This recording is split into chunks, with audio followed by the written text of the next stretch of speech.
Hi guys, good morning. Nandito na naman ako sa apo ko. Inalis na yung play crib niya dito guys. So, pinalitan ng ganito. Ayan. Binabaybay. Ang cute ng house niya. Ayan. Tapos yung mga lahat na laruan niya. Nandito na guys. Ayan. Ayan.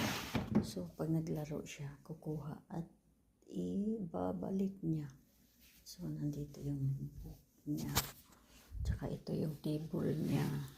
So, dito yung, ayan yung bahay niya. So,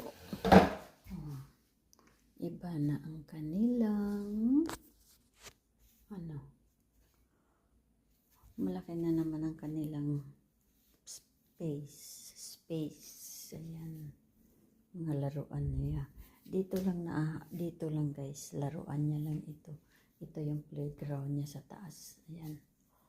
So, nandito. Ang galing naman yung mga laruan niya nandito. So, pag gusto niyang ikalat, dapat ibalik niya muna. Kukuha siya ng isa. Tapos, babalik na naman. So, nandiyan ang mga laruan niya. O, diba? Ang galing ng ideya ng kanyang magulang. So, natinanggal na yung play crib niya dito.